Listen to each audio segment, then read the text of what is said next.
Hey people, what's going on? It's your boy Ross, aka Mr. Issues, and talking about the issues that people are going through today, this age in Barbados. Now, today's issues is based on customs, custom brokers, custom officers, and the people who clear your stuff for you. Now, anytime I make these videos, yeah, I'm either posting something or shipping something. And I've shipped something to Barbados and I am finding it difficult to understand the procedures of how customs, custom offices, brokers, how they work and how they price invoices. Now, it's to do with personal effects and what. Well, I've shipped some personal effects over to Barbados, and before doing that, I looked into it to see what personal effects comes under or they're classed as. So, to be classed as personal effects, it must be used and use for a period of a year and over. Now, I don't know how, again, the customs in Barbados would know how long an item has been used for, but that's what it says when I looked it up, what I just said. To be classed as personal effects, it must be used, so show signs of use, and be used for a year or more. Now, anyway, these items that I've shipped, that's what they have been. Lived in England, so I shipped my stuff back home for when I go home, I can have a little playtime. So in this box, there are bicycles and motocross tires, along with some other stuff. Now, personal effects, there should be no duties to be paid on personal effects. But apparently I've got to pay duties. And this is what the broker says, the broker or the person who clears the stuff, that I need to pay duties on this stuff. Now, I'm confused because custom says one thing and the broker says another. So, it's a bit of confusing for me. So she said, because it's motorcycle parts, it has to have duties paid on them. And so again, there's some motorcycle tires in there they use, so they should be classed as personal effects. And she said that they're not classed because they're motorbike tires. Now, if I've got a motorbike in Barbados, tires are something that they rub down. So if I ship tires over there to use on my bike, my personal bike, if you look it up, that's what personal means. It's something I use. So that's for my personal use, right? Bicycles. Apparently, bicycles come under a vehicle, because this is what the lady said to me. Clearly, I've stated everything in a box, and this is what's in the box, bicycles. So she said that cannot be classed as personal because it's vehicle. So I don't know if she kind of messed up there, because it's not, well, apparently I don't know what a bicycle is, and it's a vehicle. And so I've got to pay duties on them. So I said, okay. So then I asked, okay, what's your fee? Now, before, because again, everyone tries to get, a deal or find someone who's going to do it at a more reasonable price. So I asked her, she says she can't give me a fee for her work because she needs to value the stuff first and then give me an invoice for what her bill would be. So, how can that be? That's like you going to a lawyer asking them, okay, what do you charge for your work. That's like going to them and saying, well, and then they say to you, well, when the case is done, then we'll give you a bill. I think that's it. How does that work? So to me, it seems like she is going to take a percent of whatever the value of my items are in this box. And I think that's unfair because, she should have, whether it's $50 an hour or whatever the case is, she should be able to tell me what their fee are as a business. Now, I may be stupid for saying that or maybe wrong, but I think that's how it works. So that's what she said to me. So again, I would like, for someone to explain this to me. And yeah, so personal, that's what I'm trying to understand. What's classed as personal effects and what isn't? Because again, custom says one thing, the broker says another. You know what I mean? Who's working for who here?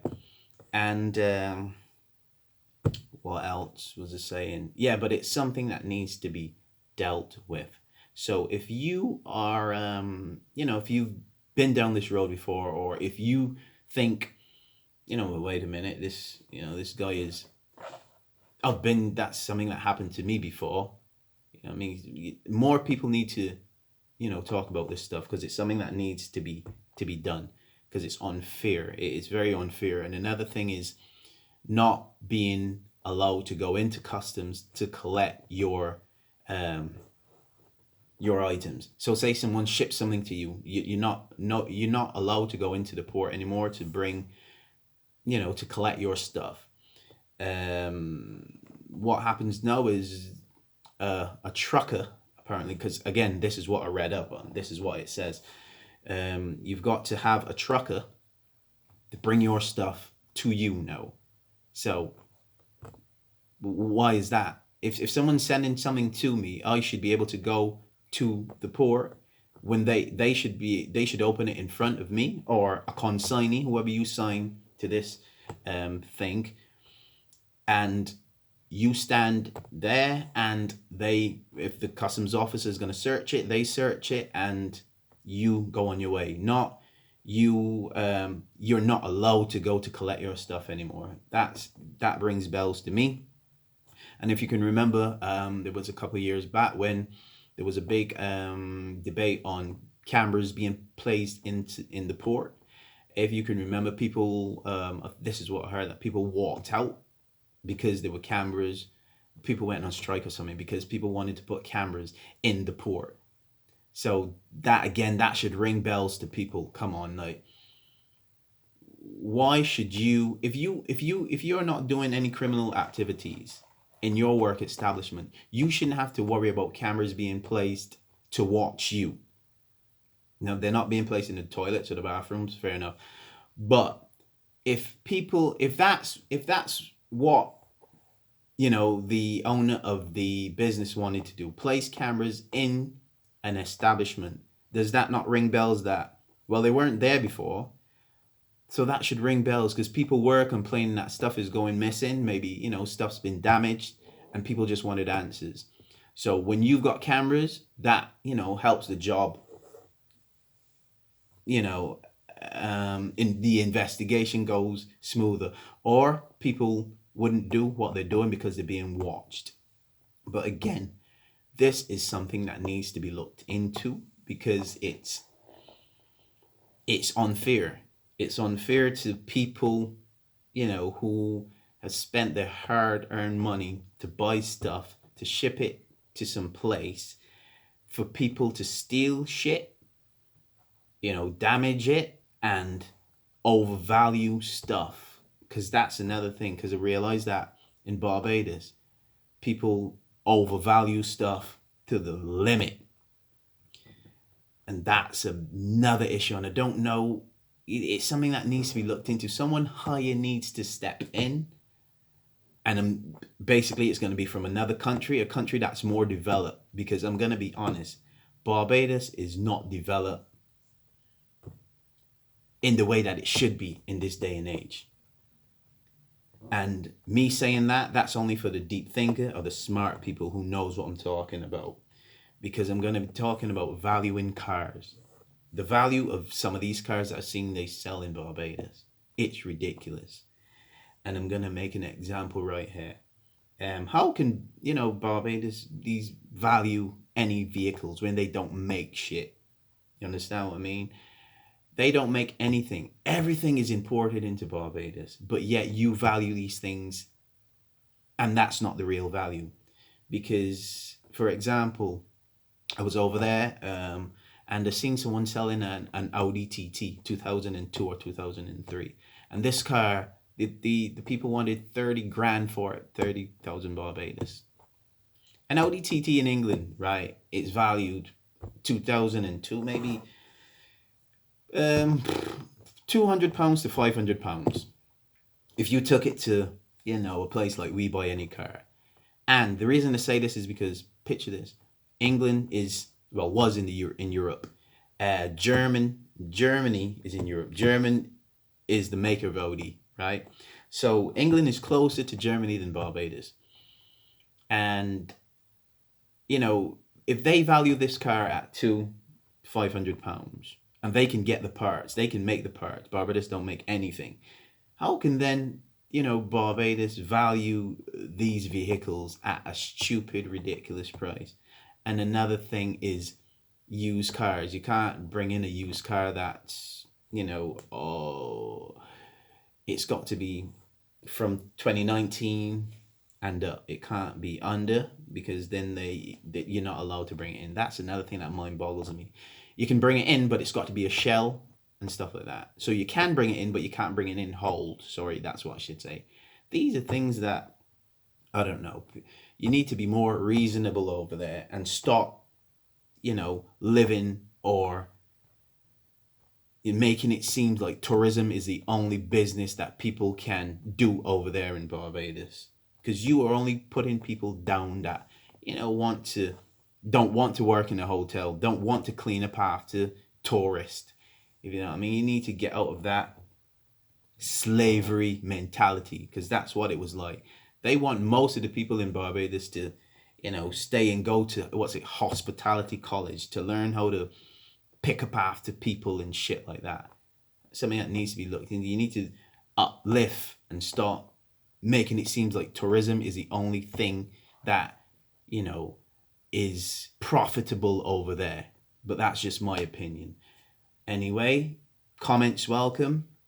If for the port situation and the customs and stuff like that, comments welcome. Let me know if you've been through that. Let me know if you think that, what I'm saying, it's true. That stuff needs to be looked into on the customs side of it, because it's ridiculous how it's one thing for, the custom says one thing, then the broker says another. It's to me they're not working together. That's all I'm saying, and that's how it looks like from my point of view. But like I said, if you've been through this before, comment, share the video, let people see what's going on. And that's why things are so expensive. I guess it's not because I want it to be expensive or people want them to be expensive. It's when it gets to customs, it's the duties that they charge over there, and if you see the import taxes on some stuff, it's ridiculous. It made me laugh, actually, and some of the stuff that they've got on there that they've got taxes on, it's ridiculous. If you go on to I think it was Shop Barbados or something like that, I can't remember, but the items that they have on there, it's ridiculous, and the taxes that they are charging. Anyway, I'm just saying, I just wanted to get that out there. And it's your boy Ross, aka Mr. Issues, out, people.